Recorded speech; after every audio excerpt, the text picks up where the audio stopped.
안녕하세요. 옛 이야기입니다.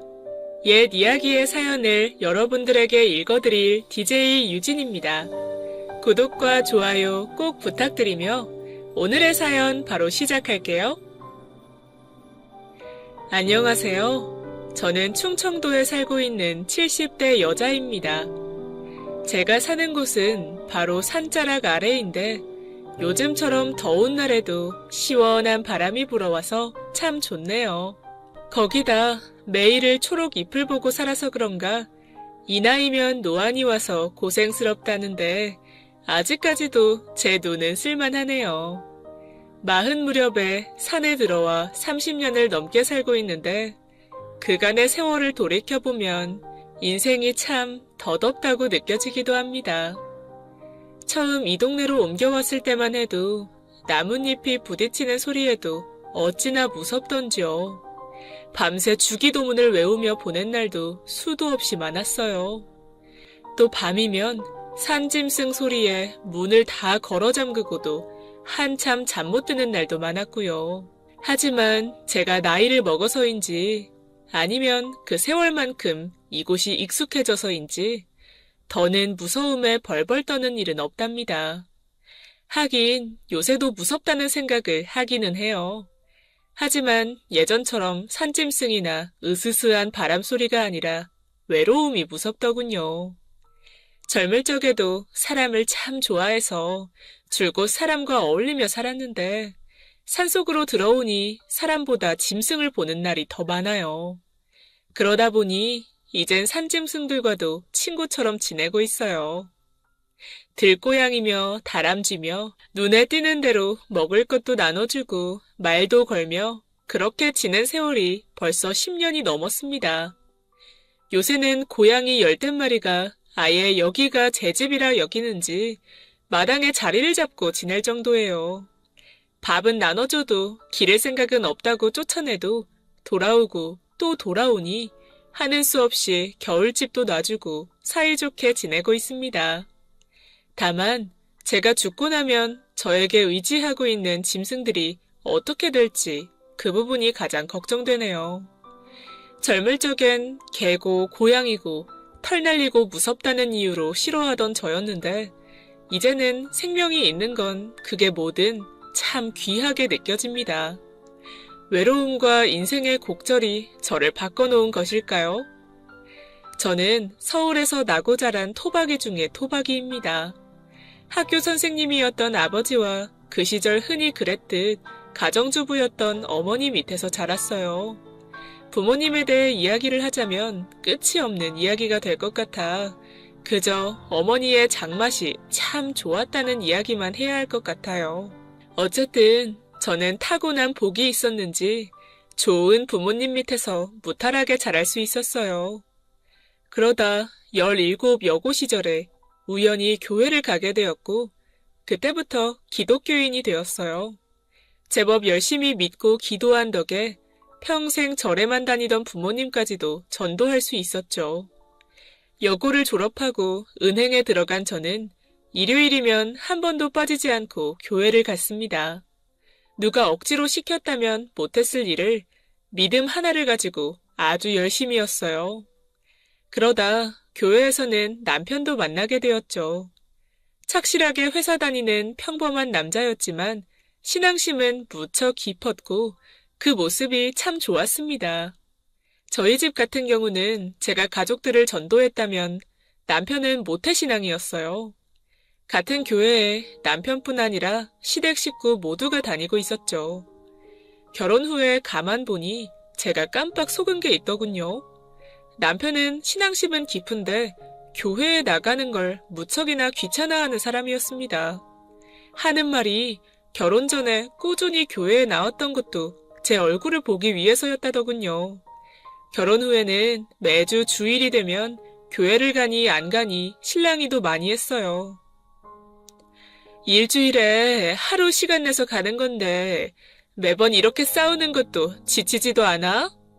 당신이야말로 그만 포기하는 게 어때? 집에서 기도를 해도 충분히 들어주실 텐데 꼭 교회에 가서 기도를 해야 해? 일주일에 딱 하루 쉬는 날인데 주님도 그 정도는 이해해 주실 거야. 먹고 살기 바쁜 세월이라 제대로 잠도 못 자는 남편 입장에선 충분히 할 수 있는 말이었죠. 그런데 그때의 저는 왜 그렇게 매주 주일이면 교회 가는 것에 집착했는지 몰라요. 나중에 딸아이를 임신하고 자리에 앉는 것도 힘들어져서야 남편 심정이 이해가 됐습니다. 이제야 당신 마음을 좀 알겠어. 내 몸 하나 움직이는 것도 힘드니까 어디서 기도하냐 그런 게 중요한 게 아니더라고. 다른 집 신랑들 같으면 이때다 싶어 옳거니 하고 한 소리 했을 법도 했지만 남편은 온몸이 퉁퉁 부어 제대로 움직이지도 못하는 저를 안쓰러워했습니다. 내 심정 이해 못해도 되니까 얼른 아기 낳고 당신 몸도 좀 좋아졌으면 원이 없겠다. 남편이 다정한 사람이라서 저렇게 말을 했다기보다는 그때 제 몸이 무척 안 좋았거든요. 어디 의원에라도 가면 이대로는 애 낳다가 죽을 수도 있다고 할 정도였습니다. 결혼하고 한참을 안 생기던 아이가 30이 넘어서 들어섰는데 임신 처음부터 아이를 낳는 날까지 하루도 아프지 않은 날이 없었네요. 다들 힘들게 품었다가 낳는 거야 당연한 거지만 그때 제 몸은 산 몸뚱이라고도 할 수 없을 지경이었습니다. 아이를 임신하고 한 달 가까운 시간을 음식다운 음식이라고는 한 입도 못 넘기고 물만 겨우 마실 수 있었어요. 그런데도 몸은 점점 불어나 채 3개월이 안 되었는데 만삭이라고 해도 믿을 정도로 온몸이 퉁퉁 부어 있었죠. 오죽하면 친정엄마는 제가 애를 낳기도 전에 죽을 거라고 생각해서 시댁에 누워있는 저를 친정으로 데리고 가셨어요. 자식하는 날까지라도 어미가 지극정성으로 돌봐야 한이 없지 않겠습니까? 시부모님 또한 저한테 분명 변고가 생길 거라고 여겼기에 어머니를 따라 저를 보냈습니다. 그런데 사람이 살 운명이라는 게 있었는지 임신하고 죽도 한 입 못 넘기던 제가 친정으로 가서는 조금씩이나마 음식을 넘길 수 있게 됐어요. 친정 음식 중에도 다른 건 아무것도 못 먹겠는데 희한하게 친정 엄마가 담근 된장에 보리밥을 쓱쓱 비비면 구역질도 한 번 안 하고 한 그릇을 뚝딱 비울 수 있었습니다. 애 낳기도 전에 굶어 죽을 거라던 어른들의 걱정은 그나마 한시름 놓을 수 있었죠. 그렇게 낳은 아이는 딸이었어요. 딸 아이를 낳던 날도 몇 번이나 까무러치며 고비를 넘겼는지 모르겠네요. 그래도 다행스럽게 딸아이도 그리고 저도 무사히 출산을 끝낼 수 있었습니다. 아이를 뱃속에 품고 있을 때는 너무 힘들어서 딱 죽고 싶다는 생각뿐이었는데 낳아놓고 품에 안으니 어찌나 사랑스럽던지요. 그런데도 하나 더 낳을 생각은 꿈도 못 꾸겠더라고요. 제 시댁도 둘째가라면 서러울 만큼 아들 하던 집이었는데 제가 죽을 고생을 하며 자식 낳는 거를 보시고는 아들 하나 더 낳으라는 소리는 하지 않으셨어요. 임신 때 고생했던 기억 때문인지 은연중에 저는 딸아이가 약하다고 생각했어요. 그래서인지 한시라도 몸에서 떼어놓으면 그게 그렇게 불안할 수가 없었습니다. 딸아이가 자라는 내내 주변에서 절 보고 별나다고 할 만큼 저는 아이를 품 안에 싸고 돌았어요. 그렇게 금이야 오기야 소중했던 아이는 5살이 되던 해까지 아픈 곳 하나 없이 건강하게 자라주었습니다. 그러다 아이가 5살이 되던 해에 여름이었어요. 태풍이 아주 심하게 부는 날이라 옴짝달싹도 못하는 그런 날이었습니다. 그런데 낮까지 잘 놀던 아이가 밤이 되어 앓기 시작하더군요. 지은이 병원 데려가 봐야 될 것 같아. 오늘은 우선 해열제 먹이고 내일 태풍 좀 잠잠해지면 가야지. 지금 데리고 나갔다간 무슨 일이 일어날지 알고. 남편은 웬만한 어른 남자도 날아갈 만큼 심한 태풍이었기에 병원에 가는 건 다음 날로 넘기자고 하였습니다. 남편의 말이 어디 틀린 구석이 없는데도 그 말이 어찌나 서운하던지요. 그래도 별 수 있나요? 열 내리러 병원을 갔다가 더 큰 일을 당할지도 모르니 따르는 수밖에는 없었습니다. 다른 방도가 없으니 저는 밤을 새워 딸아이를 간호했어요. 당장이라도 숨이 넘어갈 것처럼 우는 아이를 밤새 찬물로 열을 내리고 해열제를 먹여 아침이 되어서야 겨우 재울 수 있었어요. 다행히 아침에는 태풍도 지나서 아이가 깨면 병원에 데려갈 요량이었어요. 그런데 아이들이 흔히 그러듯 딸아이도 한참을 자고 나니 열이 내려서 멀쩡해졌더군요. 남편과 저는 한 곱이 넘겼다고 생각하고 그날을 보냈습니다. 하지만 아이는 계속해서 밤이면 고열에 시달리고 다음날 아침이면 언제 그랬냐는 듯 멀쩡해지길 반복했어요. 동네 병원에 아이를 데려가니 단순히 열이 오른 것뿐이라고 하더군요. 하지만 밤만 되면 경기를 하듯 우는 아이의 모습을 보니 심상치 않다는 생각이 머릿속에서 떠나질 않았습니다. 동네 병원에서는 아무것도 아니라는데, 아니, 보름째 저러고 있는데 어떻게 아무것도 아니야. 내일 큰 병원에 데려가 보자. 평소에는 절 보고 딸아이 일이라면 너무 호들갑이라던 남편도 심상치 않다고 여겼는지 다음날 회사를 쉬면서까지 저와 함께 아이를 데리고 큰 병원으로 갔습니다. 하지만 아이를 데리고 간 대학 병원에서도 검사 결과 별반 다를 게 없었어요. 어찌나 애 같다고 속이 타는지 차라리 병명이라도 있으면 치료할 방도나 찾아볼 텐데 아이가 멀쩡하다니 손 쓸 수 있는 방법이라고는 아무것도 없었어요. 내 손으로 할 수 있는 일이 없다 보니 가족들은 더욱더 기도에 매달리게 되었죠. 매번 교회 가기 싫다던 남편도 그 즈음 해서는 먼저 나서서 갈 정도가 되었습니다. 그런데 문제는 딸아이였어요. 아직 어린애라 신앙이 뭔지 잘 알지도 못했지만 교회 가면 친구들과 놀고 맛있는 빵도 먹는다고 좋아하던 아이였는데 앓고 나서부터는 교회를 영 가지 않으려고 하더군요.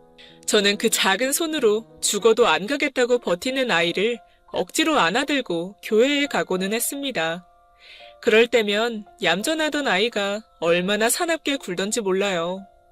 결국 얼마 후에는 이러다 애 잡겠다 싶어서 가족들만 교회를 보내고 저는 아이와 함께 집에 남아 혼자 기도를 드리곤 했어요.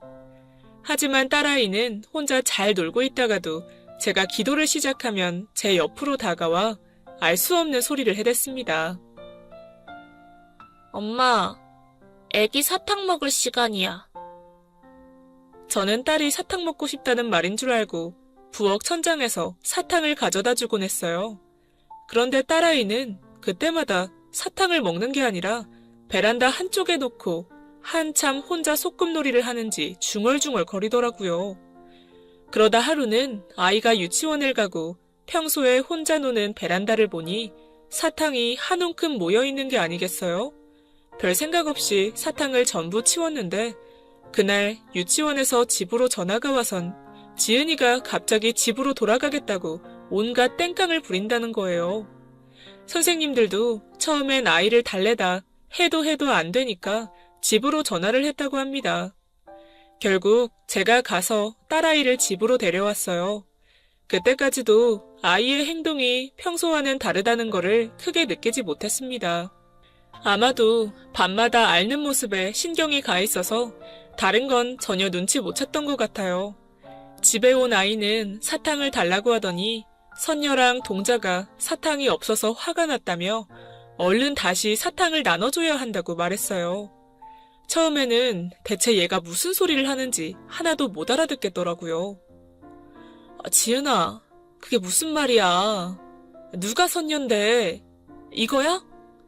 저는 아이가 자주 가지고 놀던 인형을 꺼내들고 물었습니다. 하지만 딸아이는 고개를 절레절레 흔들었어요. 선녀님은 까만 머리하고 머리를 이렇게 하고 있어. 딸아이의 행동이 유난스럽다는 생각이 들었지만 별거 아닐 거라 애써 모른 척 했습니다. 하지만 아이의 열병은 날이 갈수록 심해졌고 이제는 밤이 아니라 시도 때도 없이 앓기 시작했어요.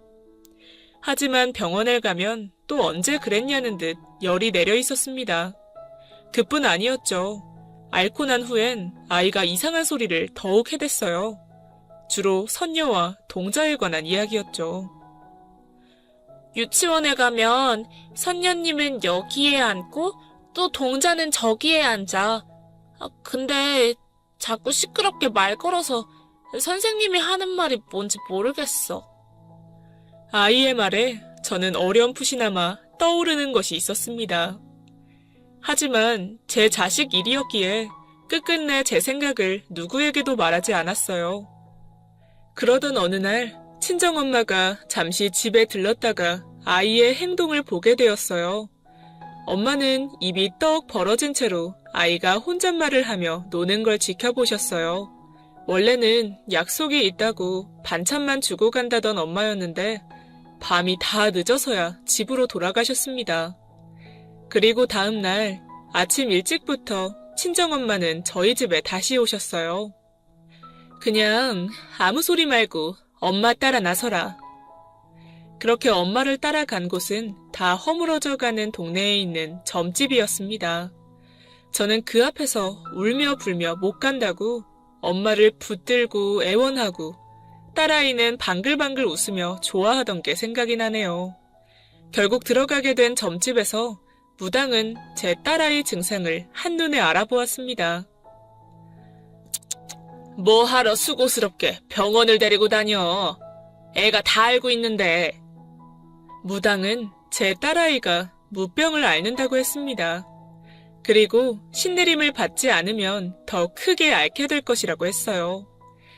가족들이 기독교라는 건 둘째치고라도 이제 겨우 5살 아이인데 저 말을 어떻게 받아들여야 했을까요? 저는 하염없이 울 수밖에 없었습니다. 제가 너무 서럽게 울어서인지 무당은 다른 대안을 얘기해 주었어요. 아이고, 엄마가 너무 운다. 엄마가 울면 애기도 같이 울게 돼.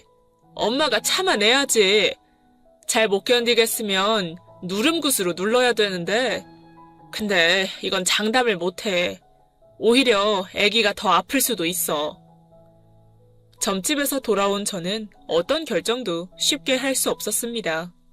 그렇게 며칠의 시간을 그냥 지나쳐 보냈어요.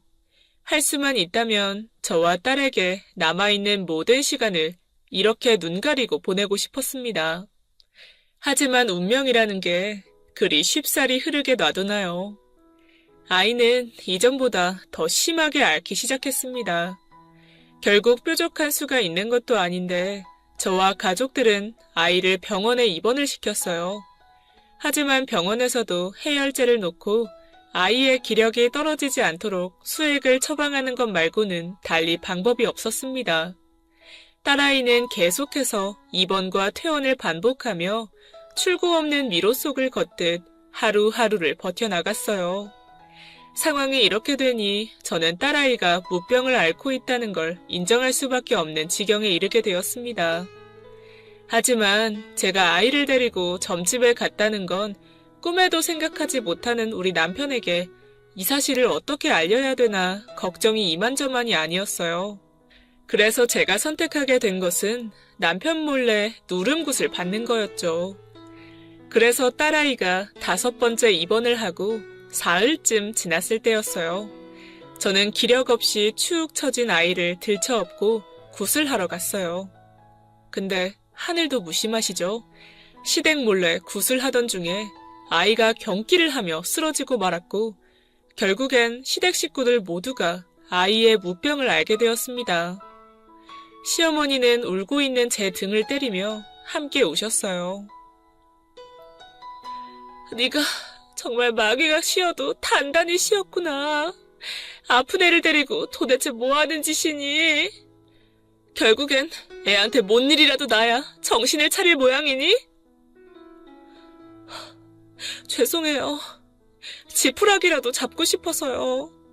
그때는 뭐라도 하지 않으면 그게 더 죽을 것 같았는데 막상 누름굿을 하다 아이가 뒤로 넘어가는 모습을 보니 어머님 말씀처럼 제가 마귀가 씌어 몹쓸 짓을 했다는 생각이 들었습니다.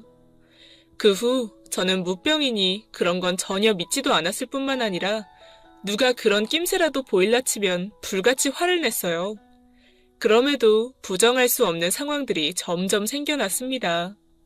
한 번은 아이가 병원 진료를 위해 복도에서 기다리고 있을 때예요. 그때 저는 여러 상황들에 기력이 전부 뺏겨 병원 의자에 기대 앉아 눈을 감고 있었어요. 그런데 한 남자의 통곡 소리에 눈을 뜰 수밖에 없었습니다. 고맙다, 얘야. 다 큰 남자의 통곡 소리도 마음을 울렸지만 제 눈앞에 펼쳐진 모습에 저는 어찌할 바를 몰랐어요. 왜냐하면 딸아이가 앉아있는 그 남자를 작은 팔로 껴안아주고 있었거든요. 저는 혹시나 딸아이가 뭔가 실수를 했고 그 바람에 남자의 눈물이 터진 건 아닌가 걱정이 됐습니다. 그 병동이 어린이 병동 중에서도 중증 환자가 많다 보니 자식의 일로 가슴에 못이 박힌 부모들이 다수 있었거든요. 그런데다 그쯤 딸아이는 이런저런 쓸데없는 말이 많아져서 가족들의 걱정을 끼치고 있었습니다. 참 뜬금없으면서도 사람의 가슴을 서늘하게 하는 말들을 멋모르고 내뱉기 시작했어요. 남편의 불륜으로 힘들어하는 이웃집 여자한테 아저씨, 곧 돌아올 거야. 라든지 어느 집에 아이가 들어설 거라든지 딱 무당이 하는 것처럼 그렇게 했습니다. 그런 상황이니 딸아이가 무슨 소리를 해서 저 남자가 저렇게 서럽게 우나 걱정이 되었죠. 죄송해요. 딸이 뭘 몰라서 아무렇게나 말하는 거예요. 아닙니다. 따님 덕에 큰 위로가 됐어요. 감사합니다. 남자의 말을 들어보니 그 남자는 자식을 앞세운 지 얼마 되지 않았다고 해요. 태어나서부터 약하던 아이가 그래도 의사 선생님과 간호사 선생님의 극진한 보살핌으로 10여 년 살 수 있었다고 해요. 그리고 그날 남자는 아이의 49제가 지나고 감사함을 전하러 병원에 들른 거라고 했습니다. 그런데 제 딸아이가 남자에게 다가가 이렇게 말했다고 해요. 아저씨, 오빠가 이젠 하나도 안 아프고 울지 말래요. 잘 지내다가 나중에 웃으면서 만나자고 했어요. 나중에 만나면 재밌었던 일 전부 이야기해달래요. 남자는 먼 길을 혼자 보낸 자식 생각에 하루하루가 무너질 것처럼 위태로운 상황이었다고 해요. 그런데 딸아이의 그 한마디에 다시 일어설 수 있는 힘을 얻었다고 했습니다. 뜬금없지만 나중에 아들을 만날 때를 생각해서 더 즐겁게 살아야겠다는 생각이 들었어요. 아이에게 울면서 세월을 보내다 왔다고 할 수는 없잖아요. 아들이 하고 싶어 했던 거, 보고 싶어 했던 것, 제 아들 몫까지 전부 해보고 다시 만나는 날에 이야기해 주려고요. 연신 고맙다고 말하는 그 남자를 보는데 문득 그런 마음이 들었어요. 어쩌면 내 귀한 딸이 누군가의 삶을 밝혀줄 수도 있겠구나. 그런 마음이요. 그때부터였는지 저는 딸아이가 처한 상황이 그저 악몽 같기만 한 건 아니라고 생각했습니다. 내가 살아가는 길이 있듯 딸아이의 길은 따로 있을지 모른다는 생각이 들었죠. 하지만 그렇다고 아픈 딸아이의 몸이 좋아질 기미는 전혀 없었어요. 병원에서도 특별한 방법이 없었기에 매번 같은 치료만을 반복하며 딸아이를 비롯한 가족 모두가 지쳐가고 있었을 때였어요. 그때 그 일이 일어났습니다. 딸아이가 원하는 길이 무엇이든 곁에서 함께 하겠다 마음먹게 된 계기가 된 일이죠. 그때 딸아이는 장기 입원으로 병원을 놀이터처럼 여기고 살 때였어요. 딸아이가 입원한 병실은 6인실이었는데 대체로 일주일이 안 되는 기간을 입원하고 퇴원하는 그런 아이들이 대다수였어요. 그런데 그중 딸아이보다 더 많은 시간을 병원에서 보낸 아이가 한 명 있었어요. 제가 기억하기로는 그 아이는 백혈병이었습니다. 어린 아이가 그 독한 항암 치료를 하니 힘이 쭉 빠져서 언제나 시름시름 앓고 있었죠. 우리 딸도 딱하지만 그때 그 아이를 보면 꺼져가는 촛불이라는 게 저런 거구나 싶었습니다. 아이의 부모도 지칠 대로 지친 상황이라 저는 그 부모가 조금이라도 힘을 내길 바라는 마음에 아픈 그 집 아이를 보며 빈말이라도 오늘은 더 좋아 보인다 는 말을 달고 살았어요. 그런데 제 딸아이도 자주 그런 말을 했습니다. 은영이 언니는 금방 나을 거야. 아줌마, 울지 마요. 제가 부모를 안심시키기 위해 속에 없는 말을 꾸며냈다면 딸아이는 진심으로 그 아이가 곧 나을 거라고 얘기했었죠. 저 또한 그때만은 제 딸아이의 말이 현실로 이어지길 바랬습니다. 하지만 지금 제가 이야기하려는 건 그 아픈 아이의 동생 이야기예요. 그 집 부모는 첫째가 아프다 보니 그보다 2살 아래인 동생은 잘 돌보질 못했어요. 그렇다고 매번 병원에 동생을 데려올 수도 없는 노릇이니 시골 할머니 댁에 아이의 동생을 맡겨뒀다고 했어요. 그러다 한 번은 그 집 할머니가 동생을 데리고 병원으로 왔어요. 제 딸 또래나 되었을까요? 작은 아이는 나이에 걸맞지 않게 어찌나 어른스러운지 오랜만에 가족들이 전부 모였다고 근처 식당으로 식사를 하러 가는 길에도 동생이 아니라 아픈 언니를 업고 나가는데 정말 불평 한마디 없더군요. 그런데 제 딸아이가 그 모습을 보더니 혼잣말을 하더라고요.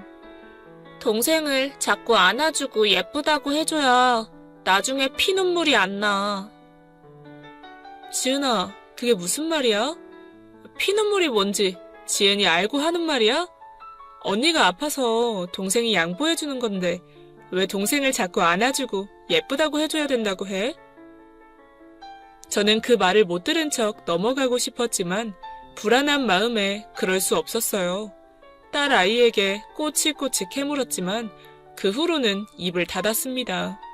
그리고 딸아이는 밥을 먹고 돌아온 그 집 동생에게 자기가 좋아하는 초콜릿이며 사탕을 내주더군요. 저는 불안한 마음에 오히려 딸아이의 행동을 막았습니다. 지은아, 그렇게 사탕이랑 초콜릿 많이 주면 동생 이빨 썩어. 아줌마 아저씨한테 물어보고 줘야지. 제 말이 이치에 맞고 안 맞고는 중요하지 않았어요. 그저 딸아이의 말과 행동에서 느껴지는 막연한 불안감을 떨쳐내고 싶었거든요. 하지만 그 작은 아이를 기다리던 운명은 모지러도 너무 모지렀네요. 며칠 뒤 아이의 부모님이 아주 급하게 큰아이를 저에게 맡기고 시골로 내려가셨습니다. 그리고 얼마 뒤에 다시 돌아온 아이의 부모의 표정이 황망하기 그지없었죠. 사고가 나서 이 작은 애가 둘째 태어나고 얼마 안 돼서 첫째가 아프기 시작했어요. 그래서 아픈 첫째를 돌보느라 둘째 아이는 언제나 뒷전이었죠. 이렇게 먼저 보낼 줄 알았다면 더 많이 사랑해줬을 텐데 하늘이 원망스러워도 이렇게 원망스러울 순 없네요. 결국 그 집 동생은 차 사고로 아픈 언니보다 먼저 세상을 떠나게 되었어요. 자식을 앞세운 부모 마음을 어찌 전부 헤아릴 수 있겠습니까? 저는 그저 함께 울어주는 것밖에는 해줄 수 있는 게 없었습니다. 은주가 은영 언니 지켜줄 거예요. 그래서 은영 언니는 금방 나을 거예요.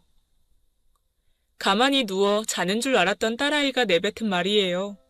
그런데 다행이라고 해야 될까요? 은영이라는 아이는 내내 앓던 병을 조금씩 떨치고 얼마 뒤에 퇴원할 수 있을 만큼 건강을 되찾았습니다. 한참이나 지나서 다시 소식을 듣게 되었을 땐 완전히 나아서 건강하게 잘 지낸다는 기쁜 소식을 들을 수 있었어요. 하지만 이 일이 있고 난 후 저희 딸은 더 크게 앓기 시작했어요. 가족들 모두 애가 타는 건 말할 것도 없었고요. 보다 못한 친정엄마는 시댁 식구가 모두 모인 자리에서 딸아이가 내림굿을 받아서 신을 모셔야 한다고 했어요. 사돈댁에서 뭐라고 하시든 지은이가 이대로 죽는 꼴은 못 봅니다. 어쨌든 살려는 놓고 그 다음에 다음을 생각해야 하지 않겠어요? 그 바람에 시댁에서는 한바탕 난리가 났어요. 저 또한 일전에 누름굿으로 아이가 넘어가던 일이 떠올라 섣불리 친정엄마의 의견에 동의할 수도 없는 노릇이었습니다. 그런데 한참 앓던 딸이 저를 부르더군요. 엄마, 선녀님이 나보고 그냥 가재. 여기선 나랑 같이 있을 수 없어서 그냥 가자고 했어. 딸아이의 그 한마디가 모든 것을 결정지어줬습니다. 이대로면 딸아이가 제 곁을 떠날 거라는 걸 알게 되었죠. 저는 2번 생각할 것도 없이 아이의 신내림을 결정했어요. 물론 제 결정으로 모든 것이 술술 풀린 건 아니었습니다. 특히나 가장 큰 문제는 남편과 시댁의 반대였어요. 절대로 안 된다. 아니, 우리 집안에 마귀를 들이는 짓은 무슨 일이 있어도 용납 못해. 하나님한테 열심히 기도하고 병원 치료 잘 받으면 나을 애를 두고 어미라는 게 못하는 소리가 없네. 당신 정신 나갔어. 완전히 돌았다고. 날 보고 뭐라고 하든 상관없어요. 우리 지은이가 살 수만 있다면 무슨 짓이라도 할 거야. 하느님을 붙잡고 물어봐. 부모로서 자식이 죽어가는 꼴을 그대로 보고만 있겠냐고 물어보라고. 만약에 그 하나님이 그러라고 한다면 나는 신이고 보고 절대 용서 안 해. 몇 날 며칠 이어지는 싸움에 가족들의 마음은 생색이만 남게 되었습니다. 너무 힘든 시간이었어서 다시 떠올린다는 것도 괴롭습니다. 결국에는 그 문제를 좁히지 못하고 남편과 제가 갈라서는 걸로 끝이 났습니다. 내가 죽는 한이 있어도 딸아이를 신내림 받게 하겠다는 저와 하나님의 자식으로 태어나 마귀를 받아들인다는 걸 용납할 수 없는 남편 사이에서 결국은 이혼만이 최선이었죠. 그 후 저는 딸아이를 데리고 이곳 단양으로 내려와 살게 되었습니다. 이미 말씀드렸듯 처음에는 모든 것이 낯설고 두려웠어요. 하다못해 산에서 부는 바람도 저를 겁먹게 했으니까요. 거기다 5살 딸아이가 평범한 삶을 벗어나 그 어린 나이에 신을 모시게 되었으니 약해 빠진 어미는 그저 두려울 뿐이었습니다.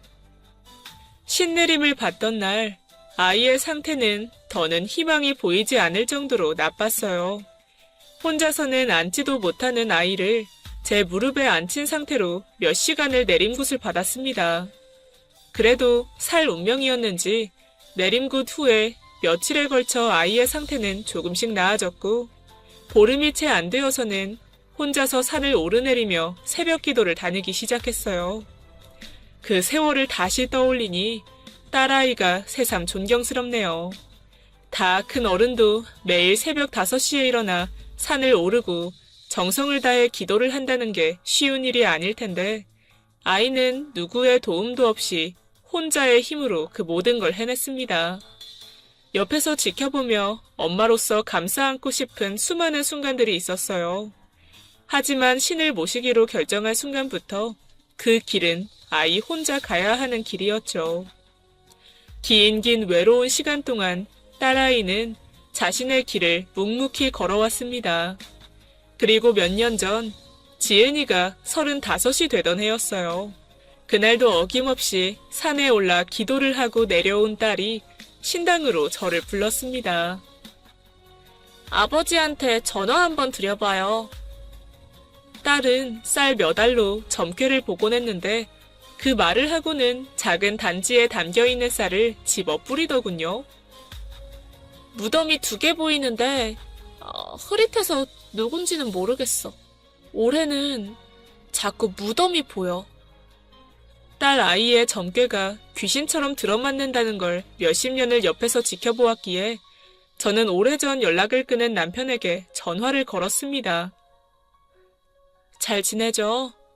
지은이가 연락 한번 해보라고 해서 전화했어요. 나야 그냥저냥 지내지. 당신이랑 지은이는 산에 살면서 힘든 거 없어? 남편이랑은 이혼 후에도 가끔 연락하고 지내는 사이였어요. 서로 싫어서 헤어진 건 아니니 도움이 필요한 일들은 서로 주고받으며 살자는 마음이었죠. 하지만 남편은 스스로를 다스리려 엄청난 노력을 했지만 끝끝내 딸 아이의 무병을 받아들이지는 못했어요. 남편이 너무 힘들어하는 게 눈에 보여서 제가 먼저 연락을 끊자고 했어요.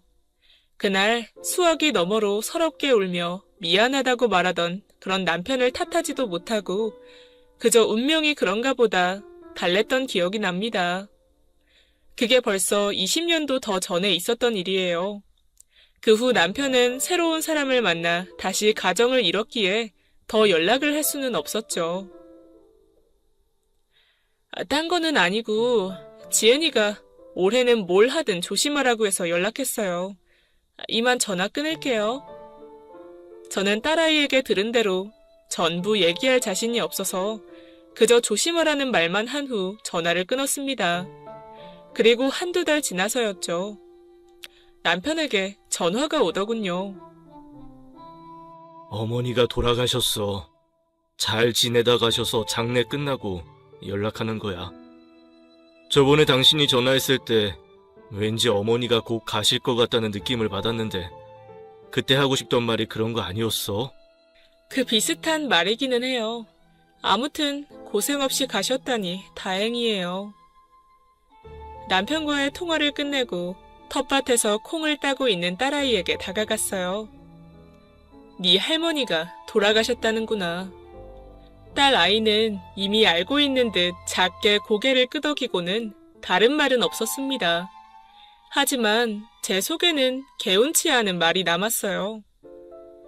근데 무덤이 2개라고 하지 않았니? 그럼 아직 하나가 남은 건데 그건 어떻게 피할 방법이라고는 없는 거니?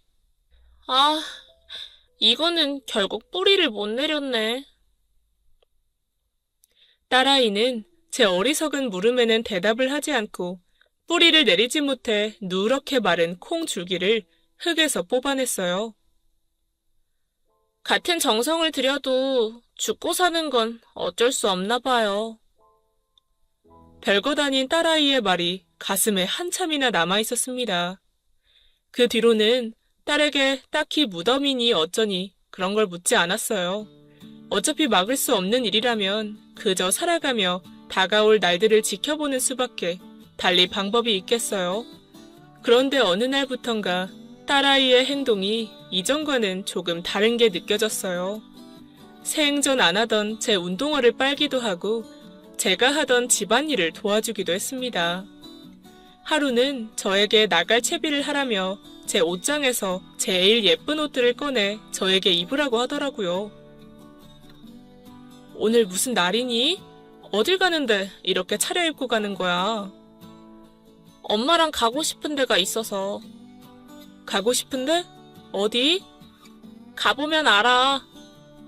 그리고 차를 타고 도착한 곳은 건물도 많고 사람도 많은 도시 한복판이었어요. 딸아이는 높은 건물 중에 어딘가에 주차를 하더니 저를 데리고 내렸습니다. 그곳은 백화점과 영화관이 있는 복합 쇼핑몰이었어요. 애가 별일이네. 이런 데를 다 오자고 하고. 너 사람 많은데 싫어하잖아. 가끔은 싫어하던 것도 좋아지고 그럴 때도 있어. 어떻게 사람이 한결같이 살아. 딸아이는 제게 영화를 보자고 하더군요. 짜고 단 팝콘을 먹으며 여느 딸과 엄마처럼 그렇게 여가 시간을 보냈습니다. 늙음하게 이런 영화관에 앉아있으려니 젊은 사람들이 이상하게 생각하진 않을까 싶었는데 저 말고도 나이 많은 사람들이 은근 있더군요. 주위를 둘러보다 제 딸아이의 얼굴을 보는데 어느새 내 딸도 이렇게 나이가 들었나 싶어 세월이 야속했어요. 딸 아이를 한참 바라보다 딸 아이와 눈이 마주쳤고 저는 딸 아이의 입에 팝콘을 넣어주고는 손을 꼭 잡았습니다. 영화가 끝난 후엔 뷔페에도 갔어요. 산속에서 나물만 주로 먹다가 100가지도 더 되는 음식들을 보니 전부 맛있어 보이더군요. 하지만 정작 그곳에 있는 음식들을 다 먹기도 전에 배가 불러서 숟가락을 놓아야 했죠. 매일 똑같은 일상 속에 그날만큼은 특별한 날이었습니다. 식사를 마치고 이제는 집으로 돌아가겠거니 해서 주차장으로 가려고 했는데 딸아이가 저를 불러 세웠습니다. 엄마, 이리 좀 와보세요. 아유, 곱다. 우리 지은이 입으면 딱 예쁘겠네. 나 말고 엄마. 이거 우리 엄마 입으면 참 예쁘겠다. 엄마가 초록색이 참 잘 어울리잖아. 사이즈도 잘 맞겠는데? 이걸로 계산해주세요. 난 됐어. 안 사줘도 돼. 산속에서만 사는 이가 이런 좋은 옷이 뭐가 필요해. 얼른 계산해주세요. 아이 참, 안 사도 된다니까. 아, 그냥 사요. 내 맘이야. 그래, 고맙다. 이제 얼른 집에 가자. 아, 잠깐만요. 엄마, 이쪽으로 한번 와보세요. 왜 또? 이 신발 예쁘고 편해 보이네. 엄마 한번 신어봐. 아이 참, 됐다니까 그러네. 엄마 지금 신은 신발 그거 몇 년째 신는 거예요? 아, 못해도 10년은 더 된 것 같은데. 한 켤레로 10년 신었으면 그만 신을 때도 됐어. 애는 무슨 10년이야. 이거 5년밖에 안 됐어. 이거 230 사이즈로 주세요. 아이고, 됐다니까 그러네. 너 왜 이렇게 돈을 많이 써? 돈 아껴 써야지. 그럼 못 써. 치, 엄마는? 내가 언제 돈 쓸어 나온 적 있어? 맨날 산속에서만 살았는데 우리 오늘만 이렇게 살아보자. 그럼 우리 지은이도 하나 사. 엄마가 사줄게. 아, 난 됐어. 내 건 다음에 사자. 엄마, 이제 우리 정말 가야겠다. 저녁에 들어가다가 해 떨어지면 운전하기도 힘들어. 얼른 가요. 참, 그렇겠네. 얼른 가자. 다음에는 꼭 지은이 것도 사러 오자. 그렇게 집으로 돌아오는 길에 저는 딸아이가 사준 옷과 신발을 연신 매만지며 좋아했어요. 사실 속으로는 눈물이 날 것 같았습니다. 왜인지 모르게 딸아이가 저와의 이별을 준비하는 것 같았거든요. 그리고 그 생각은 며칠이 지나지 않아서 더 확실해졌어요. 엄마, 오늘 날씨 진짜 좋다. 우리 바다 보러 가자. 그래, 가자. 딸의 뜬금없는 제안에 우리 모녀는 기차를 타고 동해바다를 갔어요. 아침 해가 뜨는 걸 보기도 하고 사람들 틈바구니에 끼어 관광지를 돌기도 했죠. 그리고 돌아오는 길에 딸이 문득 그런 소리를 하더군요. 죽고 나면 어디로 가는지 알아요? 글쎄다. 네가 더 잘 알지 않니? 나도 모르지. 근데 죽음이 끝은 아니야. 그니까 누군가 보내면서 너무 서글퍼하고 우는 거는 하지 마요. 그러면 가는 영혼도 맘 편히 못 떠나요. 엄마, 여기 좀 봐봐요. 찰칵 소리와 함께 저는 얼떨결에 딸 아이와 사진을 찍었습니다. 너 생전 사진도 안 찍는 애가 웬일로 사진을 다 찍니? 그냥 엄마 보고 싶을 때마다 보려고. 사실 제 딸아이는 사진을 찍는 것도 찍히는 것도 싫어하는 아이였어요. 어릴 때부터 사진을 찍자고 해도 고개를 돌리고 도망가는 통에 딸 아이 사진이 별로 없었습니다. 그런데 갑자기 사진을 찍자고 하니 제 예감이 틀림없구나 싶었어요. 또 다른 무덤 하나, 그건 바로 제 무덤인 것 같았습니다. 딸 아이는 저와의 이별을 준비하는 것 같았어요. 저는 딸 아이의 맘을 눈치채고 일부러 더 포즈를 취해가며 딸 아이와 함께 사진을 찍어댔어요. 내가 가고 나면 딸 아이가 이 사진을 보겠구나 싶어서 더 예쁘게 나오고 싶었습니다. 저는 집으로 돌아와 슬슬 제 주변을 정리해야겠다고 생각했어요. 그런데 워낙에 가진 것 없이 살아와서 그런지 딱히 정리할 것도 없더군요. 그저 남편에게 안부 전화를 조금 더 했고 90이 넘으신 어머니께도 더 자주 전화를 드렸습니다. 그리고 매일같이 장을 봐다가 제 딸아이가 좋아하는 음식들을 차려주고 애를 썼어요. 하루라도 내가 만든 맛있는 음식을 더 먹여주고 싶다는 생각이 들었거든요. 오늘도 닭도리네? 요즘은 왜 맨날 닭 요리만 해요? 네가 닭고기 좋아하잖아. 그래도 매일 먹으면 좀 질리는데. 일주일 내내 닭고기만 먹은 것 같아. 그래?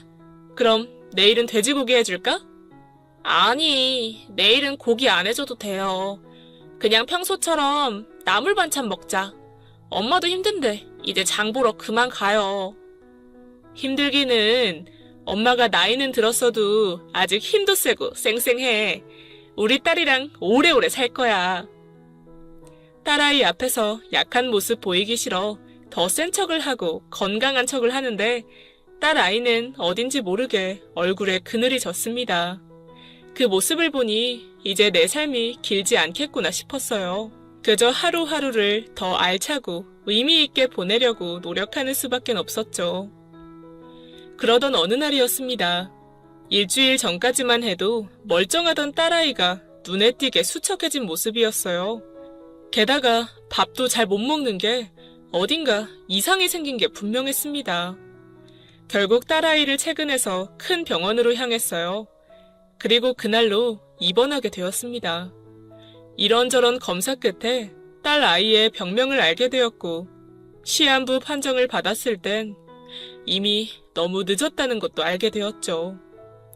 딸아이가 말한 무덤의 주인은 제가 아닌 바로 제 딸이었던 거였어요. 그리고 제 딸은 이렇게 될 거라는 걸 이미 알고 있었던 것 같습니다. 지금에 와서 돌이켜보면 딸아이의 행동들은 모두 저를 홀로 남기고 가기 위한 행동들이었더군요. 홀로 남겨질 제게 좋은 옷과 좋은 신발, 그리고 내 딸아이의 사진을 남겨준 거였죠. 마지막이 얼마 남지 않았을 때 딸아이가 제 손을 잡고 울음을 터뜨리더군요. 엄마, 나 너무 무서워요. 지은아, 겁내지 마. 엄마가 지켜줄게. 지은이 네가 살아서든 죽어서든 엄마가 끝까지 지켜줄 테니까 겁먹지 마. 못난 어미가 자식을 달래줄 방법이라고는 그 말밖에 없었어요. 할 수만 있다면 내 목숨값을 대신 치러서라도 딸 아이를 살리고 싶었습니다. 딸 아이는 그 말을 끝으로 다시 눈을 뜨지 못했어요. 그 후로 저는 딸 아이를 따라갈 생각도 해봤답니다. 그러지 않고는 살아갈 방법을 찾을 수 없었어요. 하지만 자식 속은 부모가 더 잘 아는 건지 70이 넘은 딸이 걱정된다고 90 넘은 친정엄마가 산골로 들어왔습니다. 얼마 전 지옥과 천국을 동시에 왔다 갔다 하는 일이 생겨 이렇게 글을 적어보네요. 저에게는 2살 어린 여자친구가 있었습니다.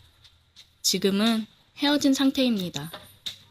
왜 헤어졌는지 얘기를 하자면 정말 비참해지네요. 직장에서 만난 후배와 교제를 하게 되었습니다. 다른 부서 직원인데 같이 회식을 하면서 가까이서 보니 굉장히 귀엽고 술도 잘 마시고 싹싹하더라고요. 그래서 마음에 들었습니다. 그날부터 작업을 걸었어요. 술 한 잔씩 돌리는 척 하면서 괜히 옆에 앉아서 얘기를 하며 술을 마셨습니다.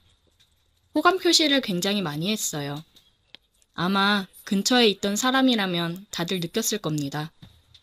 1차 회식이 끝나고 집에 갈 사람은 가고 2차는 갈 사람들만 가기로 했어요. 노래방을 가자고 얘기를 하고 있었습니다. 노래방에서 제 실력을 보여주고 그녀에게 어필할 수 있겠다 싶었어요. 그래서 저는 그녀에게 노래방을 같이 가자고 얘기했습니다. 소라씨, 노래방 가실 거죠? 같이 가요. 저 노래는 잘 못 불러서 별로 안 땡기는데. 에이, 노래방에서 뭐 노래만 부르나요? 신나는 노래 맞춰 들고 뛰면서 스트레스도 풀고 그러는 거지. 팀장님들 안 간다고 하는데 우리끼리 가서 스트레스도 풀고 그럽시다.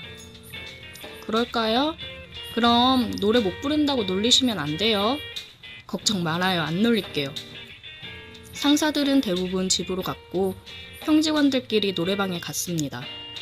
너네끼리 스트레스 풀고 신나게 놀으라며 법인카드를 지워주고 가셨어요. 저희는 노래방 가서 놀았습니다. 한참 신나는 노래 부르며 소리 지르고 춤추고 한바탕 놀고 다들 지쳐서 발라드를 부르며 쉬는 타임을 가졌어요. 그래서 저는 지금이다. 그녀에게 한 번 더 어필을 할 수 있는 기회다 하며 노래를 예약했습니다. 저는 노래를 부르면서 간간히 그녀와 눈맞춤을 하며 노래를 부르기 시작했습니다. 그녀도 제 노래에 반한 듯한 느낌이 왔어요. 내일 출근을 생각해서 노래방을 끝으로 헤어졌습니다. 집에 데려다주고 싶었지만 같은 부서 여자 직원이랑 둘이 같은 방향이라며 사라져서 저도 그냥 집으로 왔어요. 굉장히 아쉬웠습니다. 아쉬움을 뒤로하고 집에서 내일 같이 저녁 먹으러 가자고 해야겠다고 계획을 했습니다. 출근을 해서 괜히 그쪽 부서에 어슬렁거렸어요. 응? 대리님, 아침부터 이쪽은 어쩐 일이세요? 소라씨 보려고 왔는데 딱 마주치니 완전 행운이네요. 오늘 혹시 약속 있어요? 아니요, 따로 선약은 없어요. 그럼 오늘 나랑 같이 저녁 먹을래요? 내가 맛있는 거 사줄게요. 그럴까요? 저 근데 오늘 30분 정도 늦게 끝날 것 같은데 괜찮으세요? 네, 그럼요. 그럼 주차장에서 기다릴게요. 일 끝나고 내려와요. 네, 이제 얼른 자리로 가세요. 오늘도 수고하고 이따 봐요. 저녁 약속을 받아준 것만 해도 그녀도 저에게 관심이 있다고 생각을 했습니다. 퇴근 시간이 되기만을 기다렸고 퇴근 후 저는 주차장에 내려가서 차에서 기다리고 있었어요. 한 40분쯤 지나고 그녀가 내려왔습니다. 죄송해요, 대리님. 너무 늦었죠?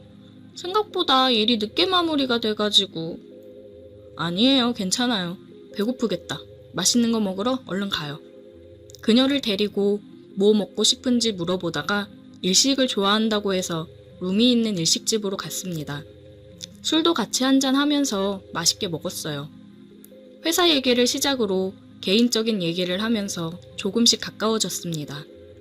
술이 한두 병씩 늘어날 때마다 우리 사이는 점점 더 가까워졌어요. 지금이 고백을 할 타이밍이구나 생각을 했습니다. 소라씨, 나 어떻게 생각해? 대리님이요? 착하고 재밌는 사람? 남자로는 매력이 없나? 나 소라씨랑 제대로 만나보고 싶은데. 글쎄요, 남자로서 매력은 해봐야 알지 않을까요? 술을 먹어서 그런 건지 아니면 원래 이런 성격이었던 건지 굉장히 도발적인 여자였어요. 내가 그럼 얼른 증명해줘야겠네. 그녀랑 눈을 마주치고 웃으며 모텔로 향했습니다. 모텔에 도착한 그녀는 그동안 내가 회사에서 봐왔던 여자가 맞나 싶을 정도로 섹시하면서도 도발적이었습니다. 우리는 뜨거운 키스를 나눴어요. 그리고 서로를 탐했습니다. 제가 또 기가 막히게 하거든요. 제 스킬에 홍콩 간 여자가 한둘이 아닙니다. 헤어진 전 여친들한테서 아주 가끔씩 연락이 올 때도 있어요. 네가 그립다면서요. 무튼 저는 그녀의 환심을 사기 위해서 그녀의 기분을 아주 좋게 만들기 위해 열심히 했습니다. 그렇게 우리는 뜨거운 밤을 보내고 함께 아침을 맞이했어요. 어때? 나랑 만날 생각은 생겼어? 응, 완전. 한 번 더 할까? 우리는 밤낮 할 거 없이 뜨거운 시간들을 보냈습니다. 굉장히 저랑 잘 맞는다고 생각을 했어요. 회사에서도 눈만 마주쳐도 서로 불타올라 어쩔 줄을 몰랐습니다. 3개월 정도를 행복하게 연애를 했습니다. 전체적으로 다 잘 맞았고 저희 직장도 정년이 보장되어 있는 직장이라 앞으로 잘 만나면 결혼해서도 굉장히 행복하게 항상 연애하듯 잘 살 수 있겠다고 생각을 했습니다. 그런데 여자친구랑 3개월 정도를 만났는데 정말 신혼처럼 눈만 마주치면 사랑을 나눴어요. 저희 집에서 거의 반동거를 했거든요. 회사도 같으니 출퇴근도 매일 같이 하고 동거한다는 게 회사에 알려지면 좋을 건 없으니 여자친구를 회사랑 조금 떨어진 곳에 내려주고 출근을 하고 그랬습니다.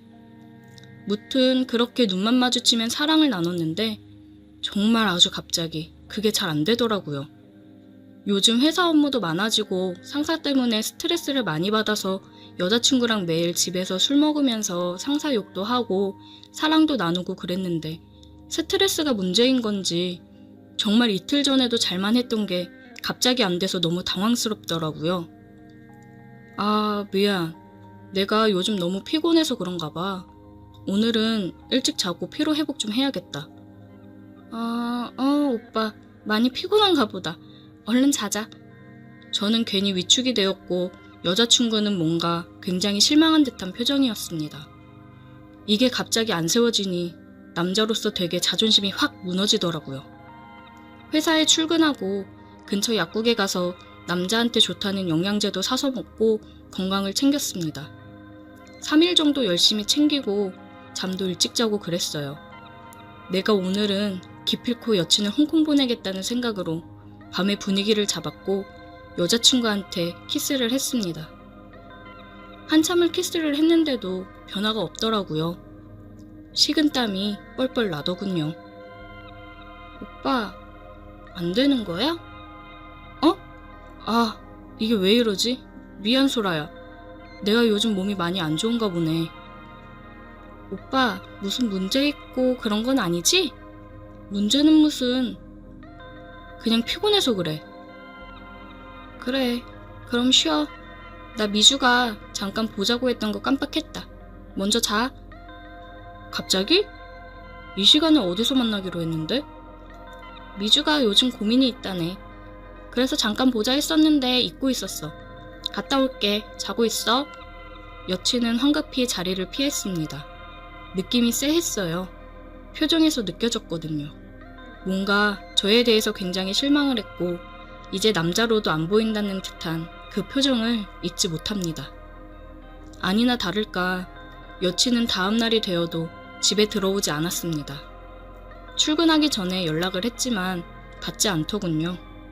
출근해서 여자친구를 찾아봤는데 저를 피하는 게 느껴졌습니다. 퇴근 후에 여자친구를 붙잡고 잠깐 얘기 좀 하자고 했어요. 여자친구랑 같이 근처 카페에 가서 얘기를 나눴습니다.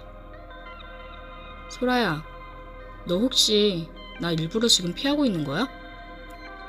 오빠, 미안한데 우리 헤어지자. 갑자기? 왜? 내 입으로 말해줘야 해? 오빠 안 되잖아. 내가 오빠랑 왜 사귀었는지 기억나지? 오빠가 끝내주게 잘해서 사귀었던 건데 지금 거의 일주일 가까이 안 돼서 못하고 있는 거 알지? 돌아올 때까지 기다리기도 힘들고 그러다가 나중에 또 그러면? 생각도 하기 싫다. 그것 때문에 헤어지자는 거야? 너무한다 진짜. 내가 요즘 힘들고 스트레스 받아서 그런 거라고 했잖아. 아 몰라. 나는 솔직히 앞으로 오빠가 계속 안 그런다는 보장이 없잖아. 그냥 여기서 헤어지자. 소라야, 우리 좋았잖아. 좋았던 때 생각해서라도 나한테 조금만 시간을 줘. 좋았던 때 생각해서 여기서 그만하자는 거야. 괜히 더 실망하고 싶지 않으니까. 회사에서는 이전처럼 직장 동료로 잘 지내자. 갈게. 그렇게 그녀는 저에게 가슴 아픈 상처를 남기고 떠났습니다. 헤어진 이유가 굉장히 비참했습니다. 그녀와 헤어지고 회사에 출근을 했는데 그녀는 정말 평소랑 다름이 없더라고요. 저 혼자만 이렇게 자존심 상하고 힘든 이별이었습니다. 집에서 혼자서 세워보려 해도 안 되더라고요. 정말이지 미칠 것 같았습니다. 화나는 마음에 술만 연신 먹었어요. 그리고 연차를 내고 비뇨기과를 한번 찾아가 봤습니다. 왠지 모르게 비뇨기과 가는 게 창피하고 그래서 가기까지 굉장히 망설였어요. 하지만 진짜 이러다가 영영 안 될까봐 창피함도 떨쳐버리고 찾아가게 되더라고요. 들어가니 대기 인원이 몇 명 있고 데스크에 섹시한 간호사 같은 사람이 있더라고요. 들어가자마자 이쁘고 섹시한 간호사가 있으니까 괜히 더 민망하고 창피하고 그랬습니다. 안녕하세요. 처음 오셨어요? 아, 네. 여기 표시되어 있는 곳 작성해 주시고요. 내원 사유도 같이 적어서 주세요. 굉장히 친절하더라고요.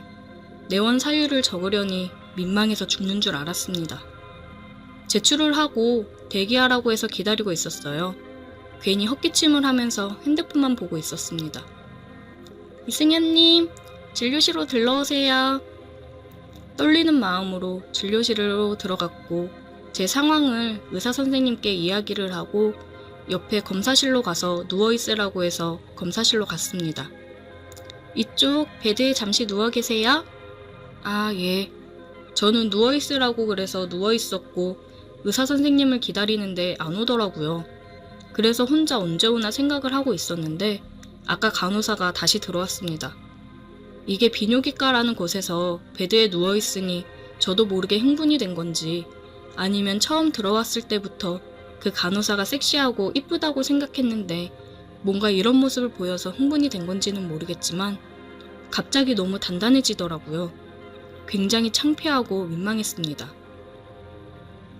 아, 이승현님, 지금 원장님께서 잠깐 다른 분 시술하시는데 조금 걸리신다고 하셔서요. 잠깐 나와서 대기했다가 다시 들어오실 건데, 아, 네, 나갈게요. 그러고 나가실 수 있겠어요? 아까 분명 안 된다고 하지 않으셨나요? 굉장히 잘 되시는데. 그러게요. 이게 갑자기 왜 이러지? 아, 죄송합니다.